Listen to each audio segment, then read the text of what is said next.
you're here. Yeah, we're so glad you're here.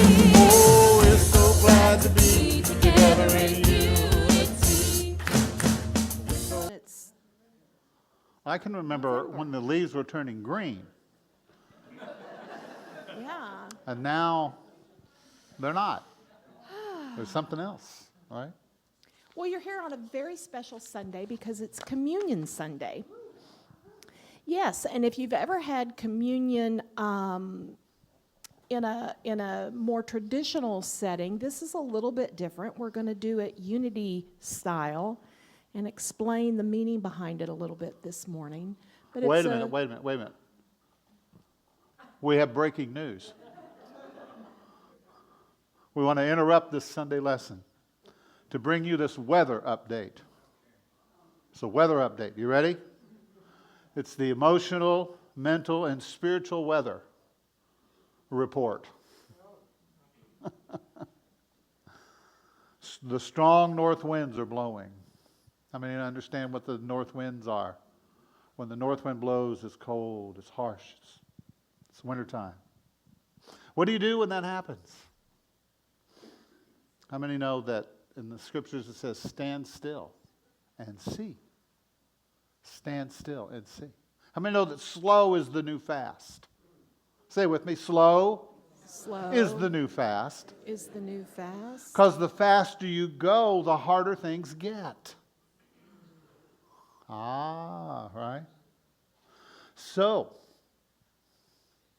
the current energy right now is all about transformation. Say with me, transformation. Yeah, say it exaggerate it a little bit. We did this class with on the Aramaic understanding of scriptures, and the Semites would amplify, they would exaggerate their stories. The stories may or may not be true, but the point they were making was the truth, right? And so, transformation is what we're talking about this morning. How many know that the planets out here don't control you?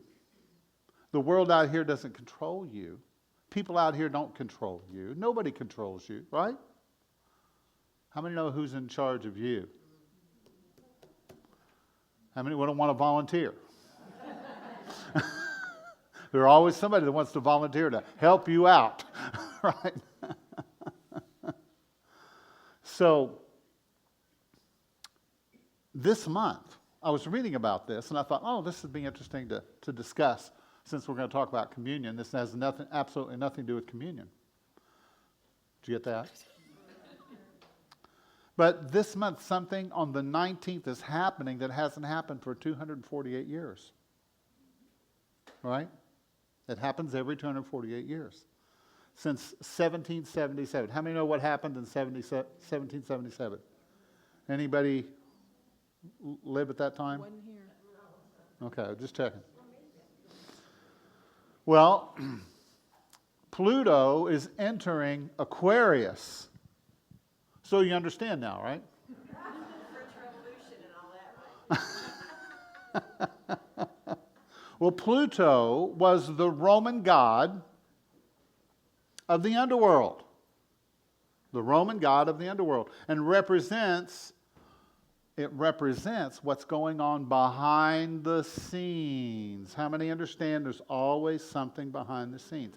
See, when you came in this morning and you sat down, and you look around, you're smiling and greeting everybody, you're happy. But how many know there's something going on behind the scenes? That's Pluto, what it represents, right? It represents the hidden, the subconscious things in our lives. Of course, poor Pluto was demoted a few years ago. Remember that? It was demoted from regular planet status to dwarf planet. It's Pluto, you can still be a planet, but now you're a dwarf planet. You know, I prefer to use the term little planet myself. But anyway. Now, Jesus said, everything that is hidden shall be what? Revealed. and will be shouted from the housetops. You see, we live in a world with cycles. There are cycles. Okay? We're in this evolutionary process. Things are cycling. We're living in seasons.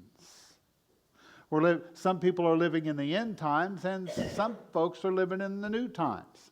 How many know it's up to you where you want to live? You can be hanging on to the old, or you can be stepping into the new. It really is up to you, right? Who's in charge of your life? I am. Oh, thanks. I appreciate it. We'll be talking to you later. No. So, everything is going to be revealed. And this is happening on the 19th. Now, I don't know. I'm not an astrologist. I've never studied it. I look at the newspaper every once in a while. I'm a Taurus. I know that. And some people are saying, oh, that tracks. It tracks.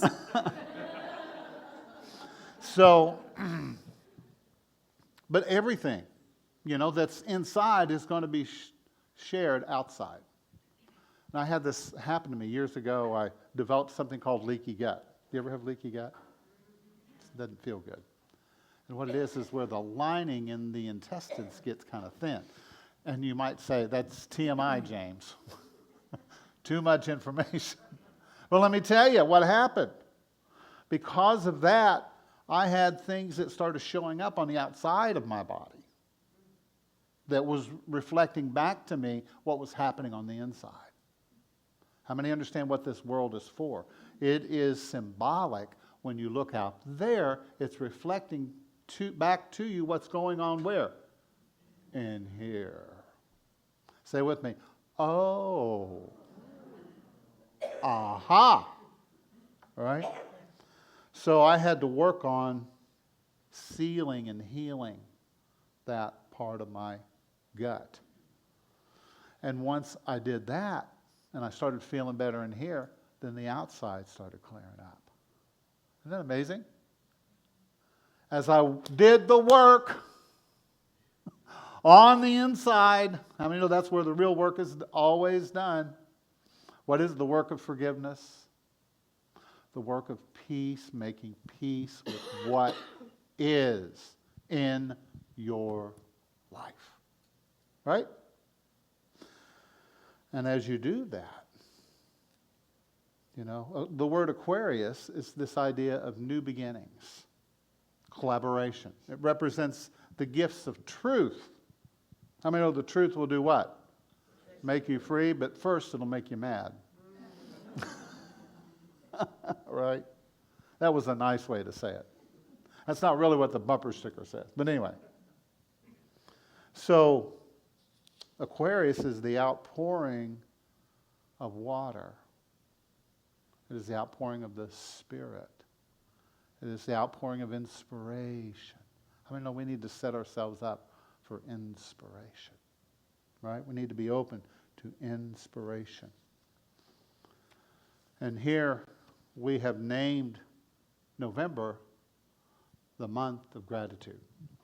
And maybe for most people that's true. And Thanksgiving. So if you'll slow down for the month of November, take it easy, lean back, and begin to contemplate your blessings. Begin to meditate on what's really true for you. Not for anybody else, what's true for you. And begin to open your heart. Then you'll begin to heal and seal that inside of you that needs healing. Right? You need to heal up and seal up those wounded areas of your heart, of your insides. Now's the time to do it. Are you with me? Now's the time to do it. Because it is the lower vibes will disappear when the higher vibes arise. Say it with me. Aha! right? So now back to your regularly scheduled Sunday lesson. All right, Leah, what are we talking about today?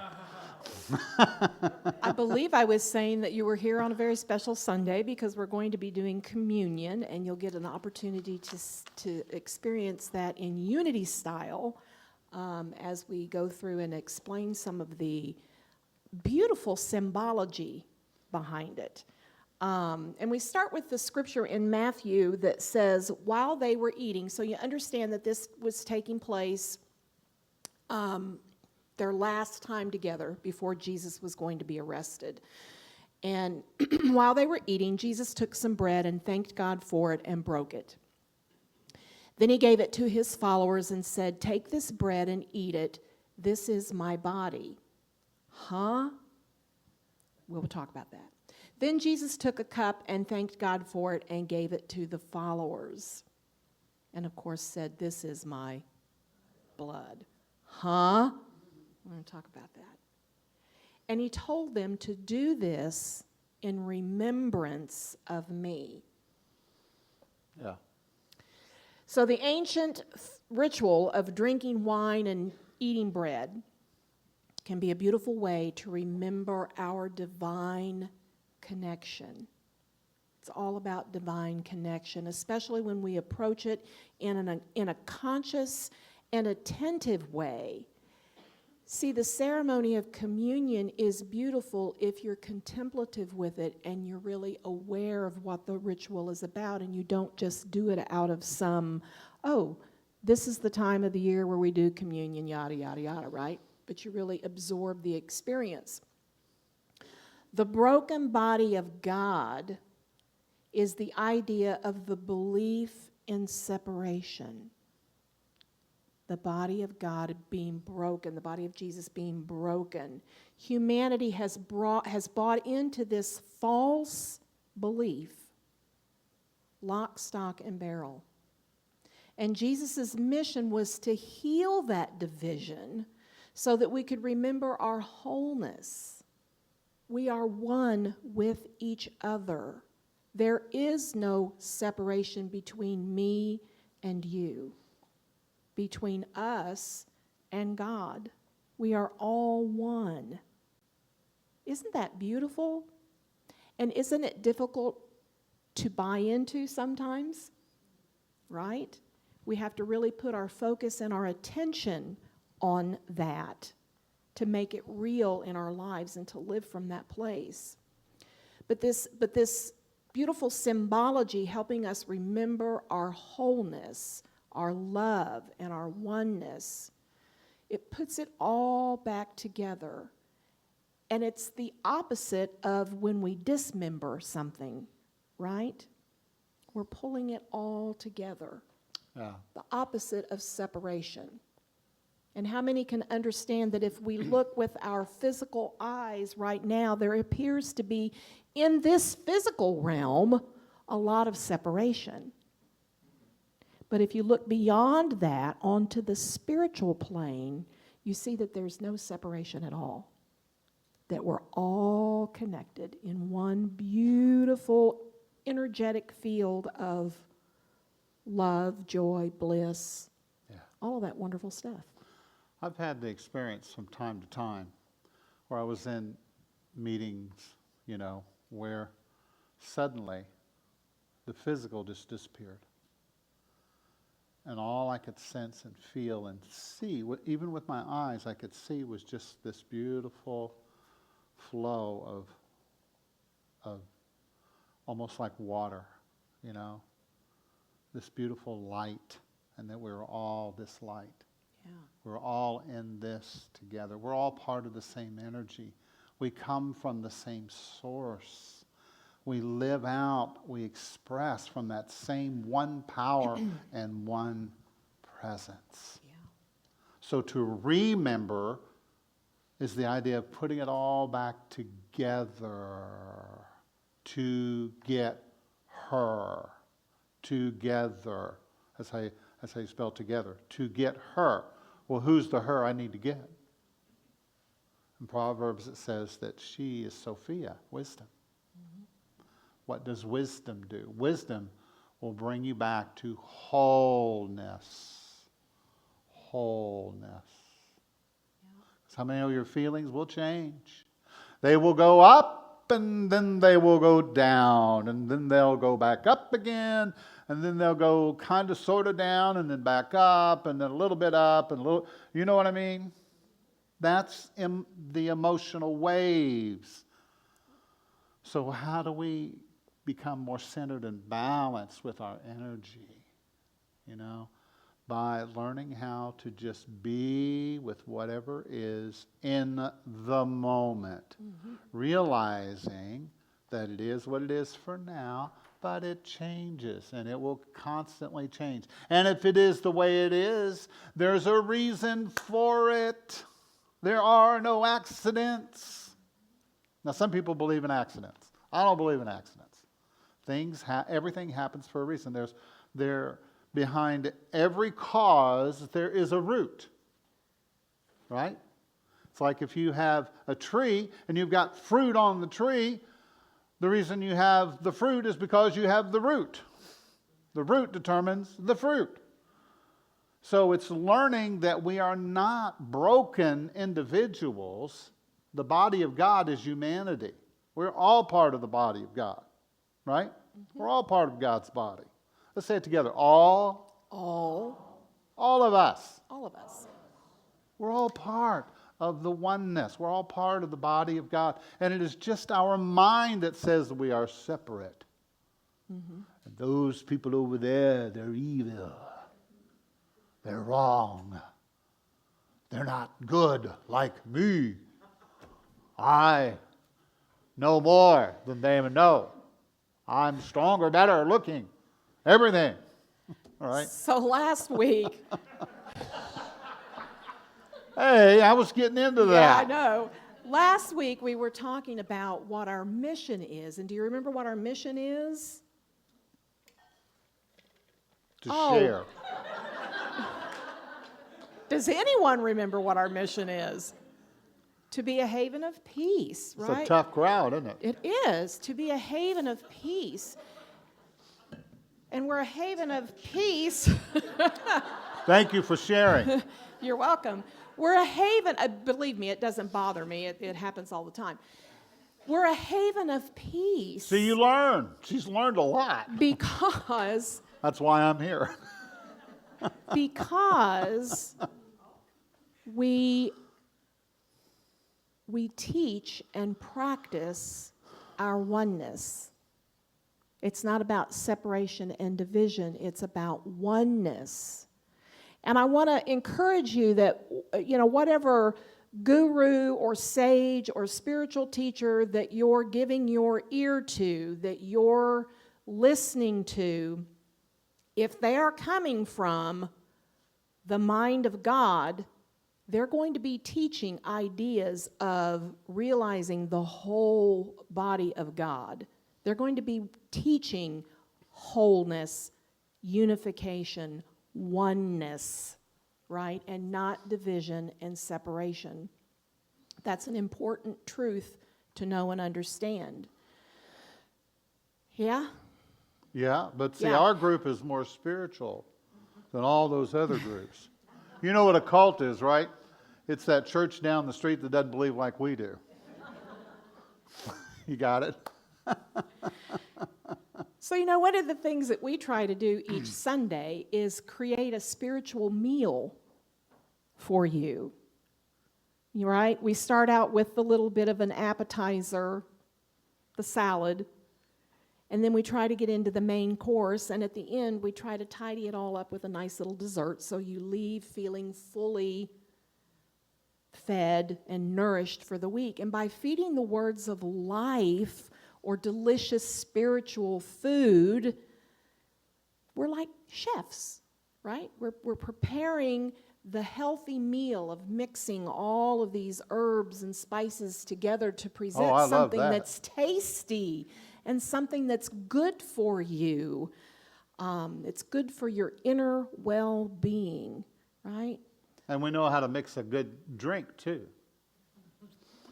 When we are drinking in the teachings of truth, we discover more what? Freedom. You Yeah. have to learn to drink it in. You know, to chew on something is to contemplate it, to roll it over in your consciousness. To drink it in is to absorb it. To absorb it. And you may even get a little intoxicated. Say with me, whoopee! And that's okay, right? How many know it's time to get high on life? Right? I believe in that. This is what divine communion is all about, rebuilding our consciousness into a state of wholeness. And not just seeing myself whole, but to see us all whole, working together, being together, collaborating together. That's what this whole thing is all about, is coming together, rebuilding our consciousness, our awareness. Yeah. Right? Yeah. And it's got to work for everybody. I mean, we don't want to leave anybody behind, right? You know, that's what you learn. If you're in the military, leave no one behind, right? And it's the same in the spiritual military we're talking about this morning. Leave no soldier behind, right? When you see somebody down, what do? You help to lift them up. You don't say, why, you terrible person, why are you so down? What's wrong with you? No, we lift them up. That's where we have to practice forgiveness and encouragement. Say it with me, encouragement.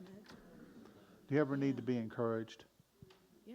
I know I need to be encouraged because I have this tank inside that gets low sometimes, right? How about you? Kind of get a little low and you need somebody to kind of pour a little, juice in there and to help and to assist. They can't do it for me. How many know we can't do it for each other? But we can encourage each other. Mm-hmm. So when you see somebody doing good, say, hey, good job, way to go. You're getting it done. Right? But James, they didn't do it perfect. They didn't do it the way I would do it. That's because they're not you. They're them. Right? Yeah. They're different. They're unique. Everybody's unique. Yeah. So, when we're born, we enter into this world through a veil of forgetfulness. We forget who we are. And there's that beautiful metaphor about the man that falls asleep and has the dream about being a butterfly. And it's like at some point it's like, okay, am I the man becoming the butterfly or am I the butterfly becoming the man? We forget who we are. And when we focus on Jesus, both the man and the Christ, it helps us remember, because we remember that Jesus is our way shower. He shows us what bringing the paths of humanity and divinity together can look like.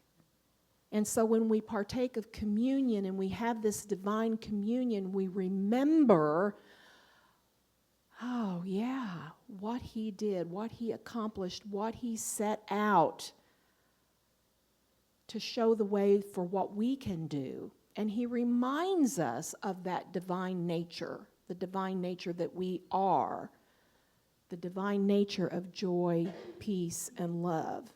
Because he undertook a really hard curriculum in the end.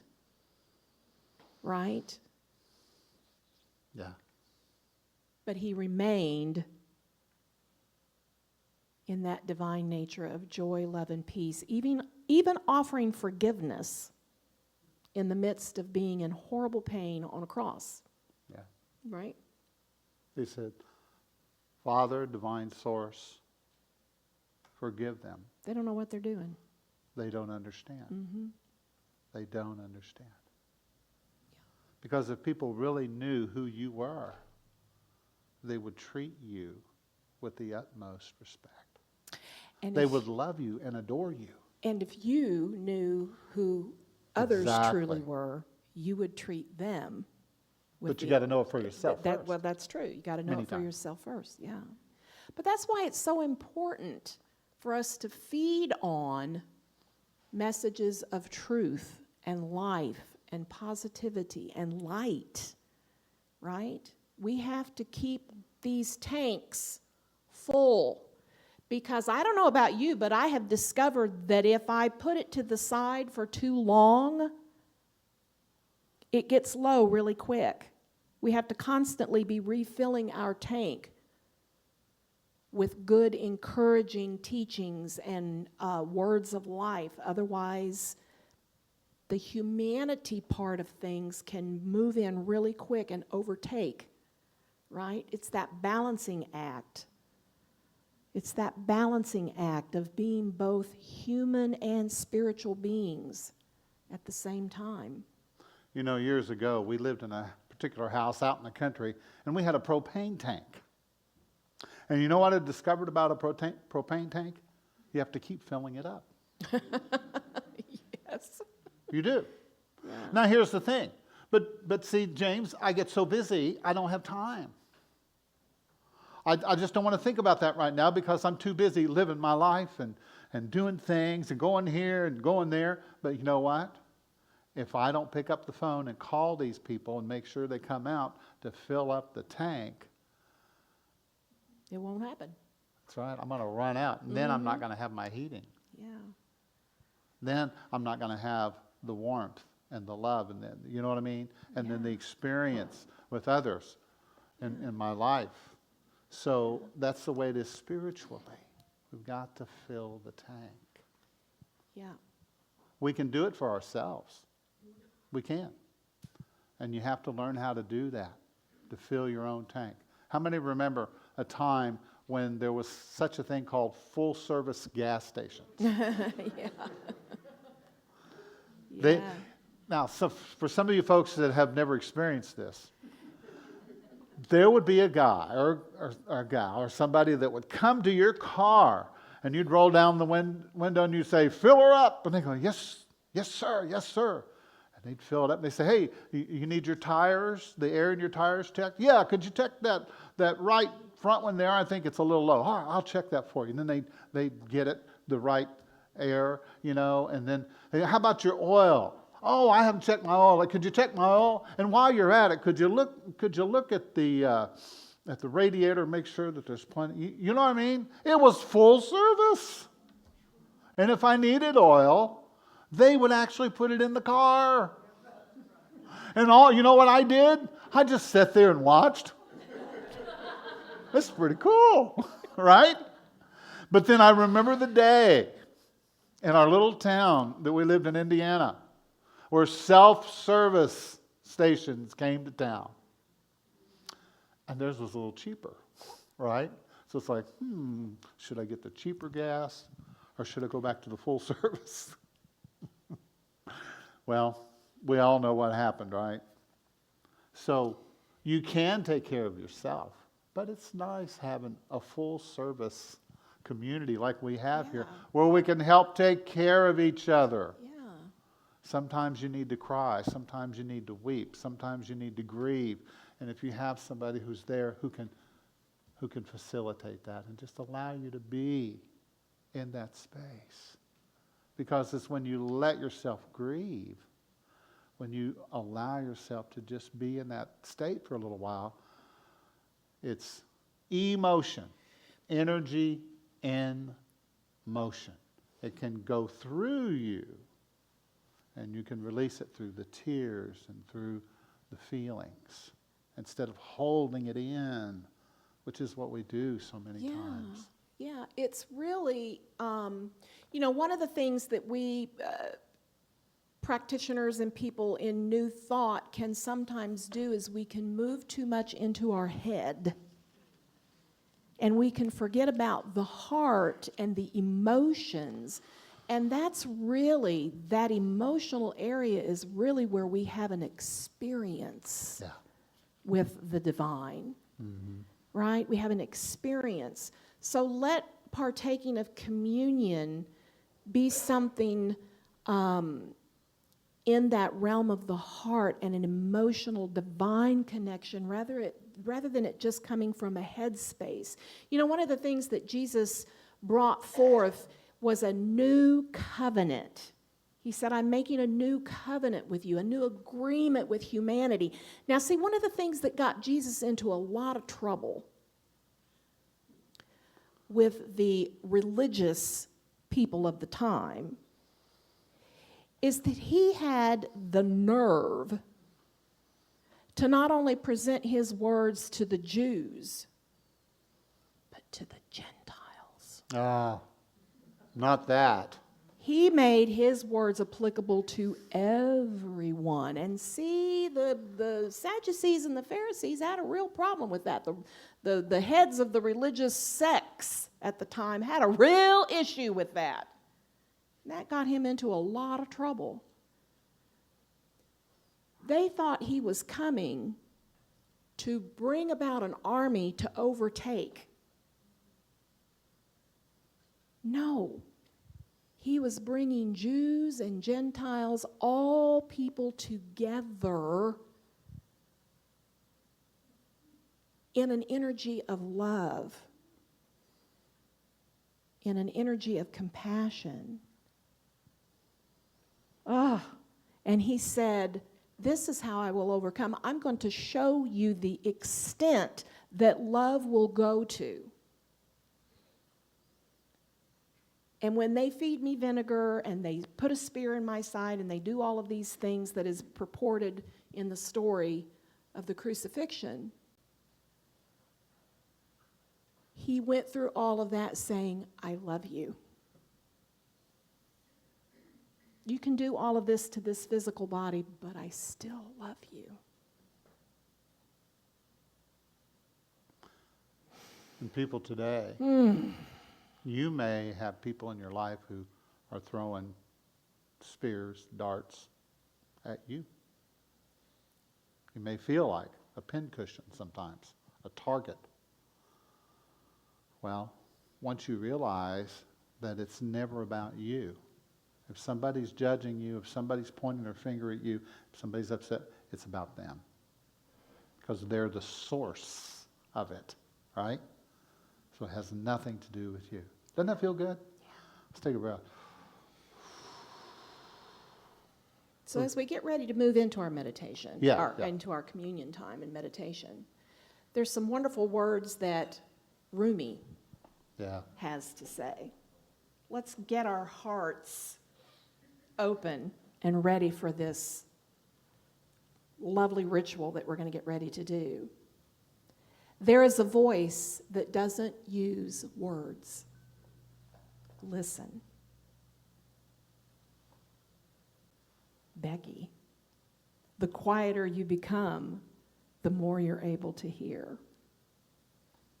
I just point her out because that's one of her verses. The universe is not outside of you. Look inside yourself. Everything that you want, you already are. That one is profound. Let's say that one again. The universe is not outside of you. Look inside yourself. Everything that you want, you already are. There is a force within that gives you life. Seek that. You have within you more love than you could ever understand. And finally, love is the religion, and the universe is the book. Those are really intimate words that we can focus on. I like the word beloved. To be loved. Beloved. To be well loved. To feel well loved this morning. Do you feel well loved? I mean, you got to allow yourself to be loved. You got to let the walls down just a little bit. Let yourself be loved, right? While we gaze into the eyes of our beloved, we are staring into the eyes of a sacred mirror. And that's when we recognize our oneness.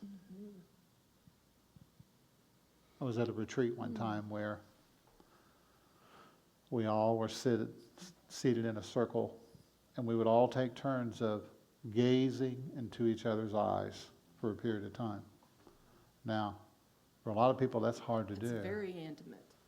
It's very intimate. Without speaking, and just gazing into someone else's eyes, and just looking. And after a while, you begin to sense something other than the physical.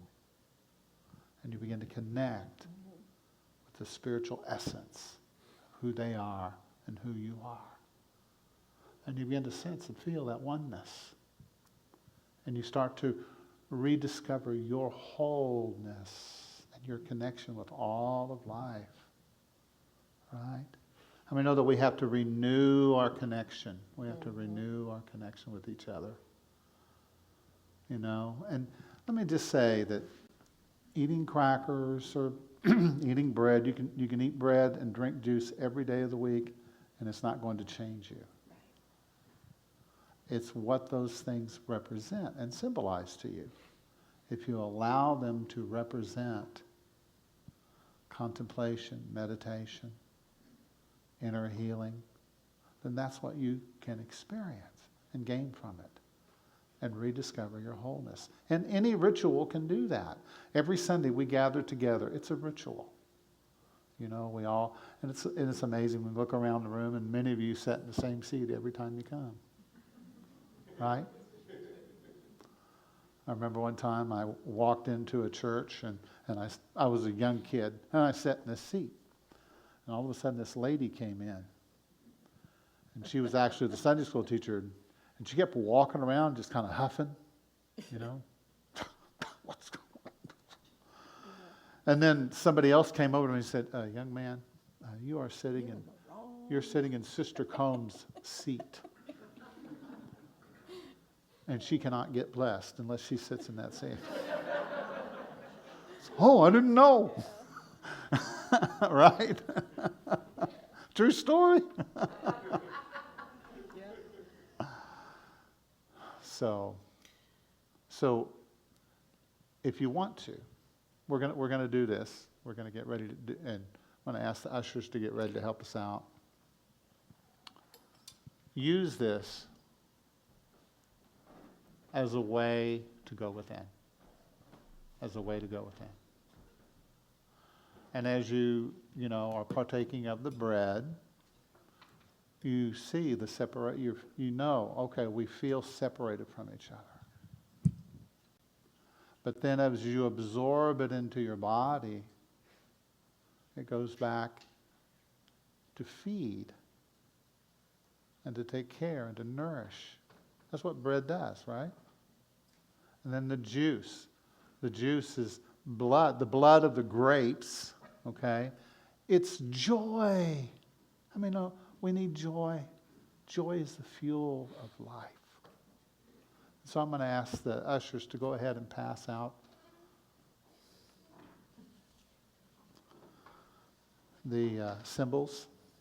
And if you could bring me one for us to. Thank you. I'd like to be involved with this as well. Thank you, dear. Yes, please. Oh.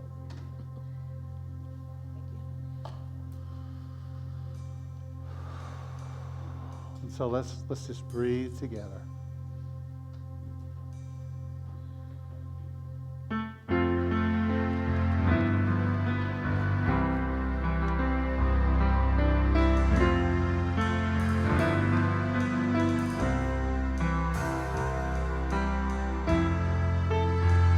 Take this bread, I give it to you, and as you do, remember me.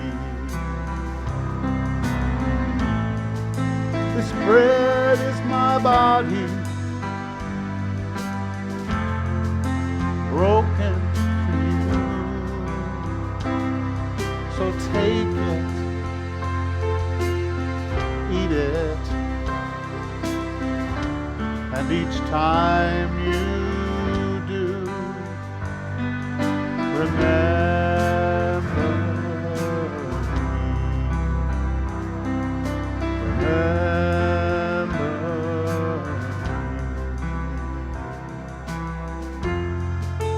Take this cup I fill for you, and as you remember me.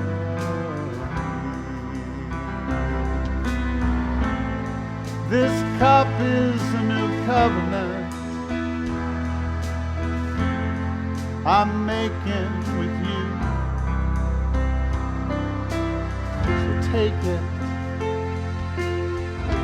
drink it, and each time you do,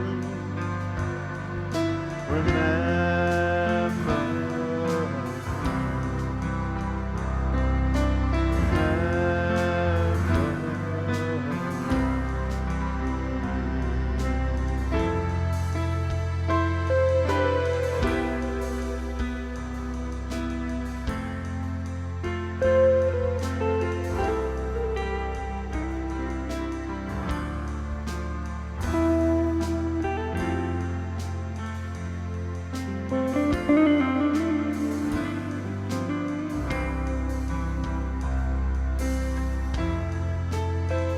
Take this love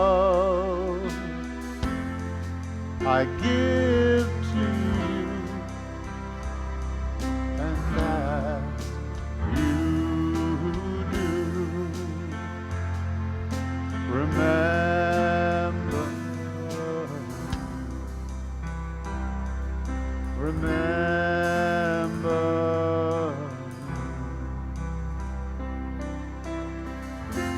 Remember.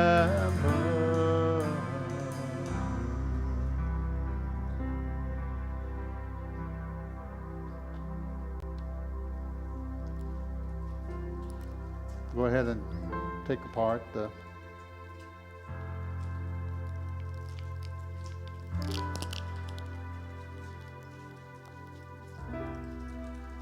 and then when you're ready,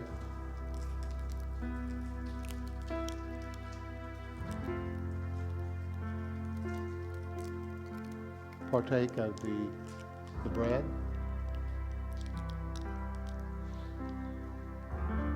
And the reason it's sacred, the reason it's holy is because you are sacred and holy. You bring the sacred to this moment, here and now.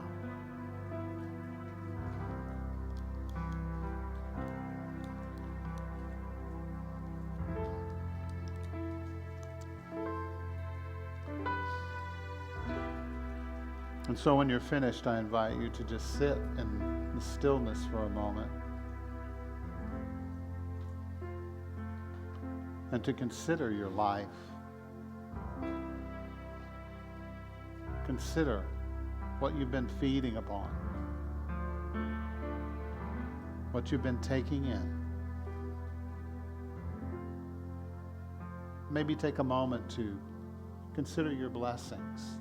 Think about all the ways that you are blessed. Maybe you have a roof over your head. You have a nice bed to sleep in at night.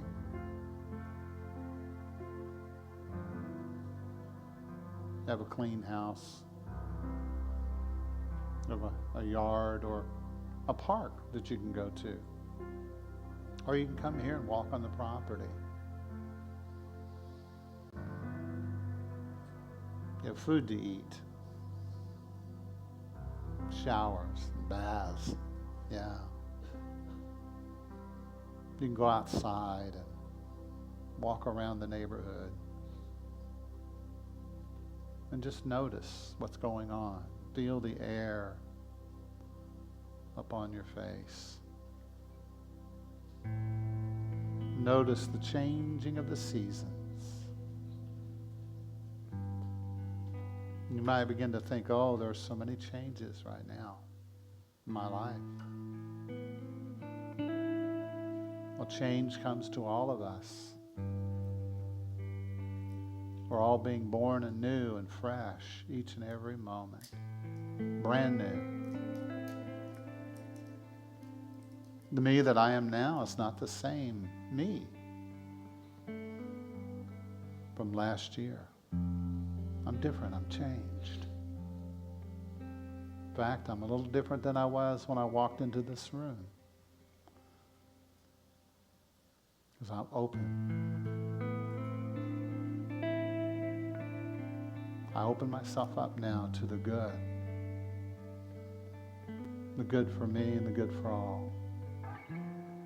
And I just trust that there is a divine power, a divine order to everything. I don't always understand it, but I know it works. I know it's true. And so this day I commit and I choose to love my life. To love my life. And express that to others. And to share it with others. Let's breathe.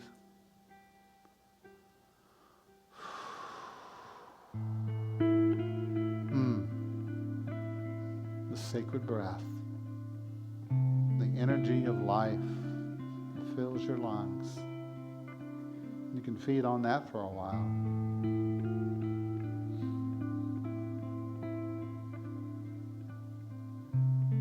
Everything you need is here right now. Receive it into your heart and into your life. Giving thanks for the good. Even maybe learning to be grateful for the other aspects. The darkness, the shadow, the wounds, the pain. Because I went through that, I learned some things. I grew. I'm evolving, I'm changing. And I'm grateful. I'm grateful for my lessons.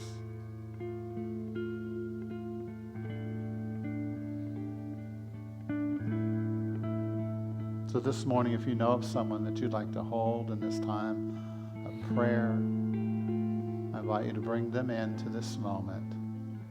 Surround them with your positive affirmation. Surround them with your love and your kindness and your compassion. And let us see the highest and best for all people, for this loved one, for this friend, whoever they may be. We extend our love to all.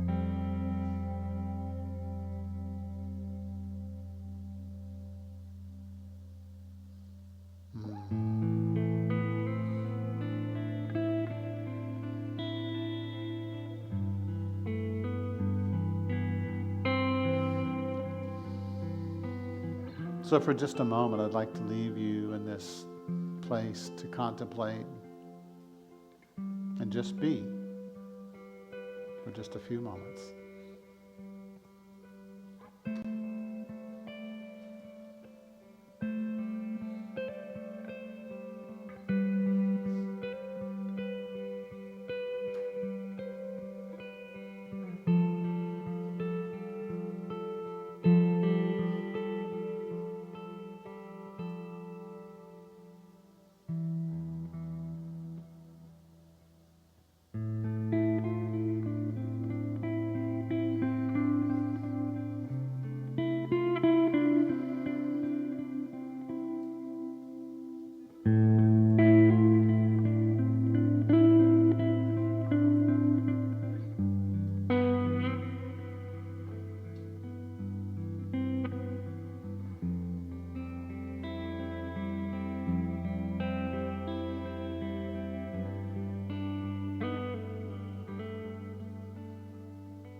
And so we breathe together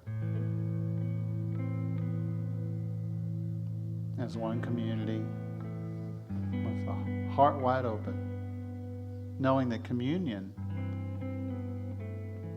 is of the heart, of the mind, and of the spirit. It's an inner process. And so I invite you now to take this feeling, this awareness with you when you leave today. Carry it with you wherever you go.